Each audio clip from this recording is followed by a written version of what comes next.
तहरीक इंसाफ इस्लामाबाद में धरने के लिए नई दरख्वास्त दायर कर दी, जिसमें कहा है कि अदालत फरीकीन को धरने की इजाज़त का NOC जारी करने का हुक्म दे। सेनेटर अफनानुल्लाह का कहना है कि आलमी इदारे गूगल को पाकिस्तान में रजिस्टर्ड कर दिया गया है। टीम पाकिस्तान में काम शुरू करने के लिए अगले माह इस्लामाबाद का दौरा करेगी।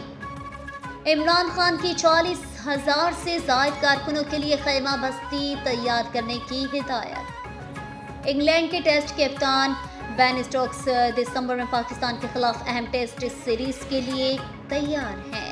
अपने सोशल मीडिया हैंडल पर तस्वीर शेयर करते हुए बेन स्टोक्स ने कहा है कि वो पाकिस्तान में टेस्ट सीरीज के लिए पूरी तरह तैयार हैं और अबू धाबी में प्रैक्टिस कर रहे हैं। अदालत ने मीनार पाकिस्तान पर खातून आयशा अकरम से बदसलूकी के मुकदमे में मुलजिमान पर फर्द जुर्म आयद कर दी।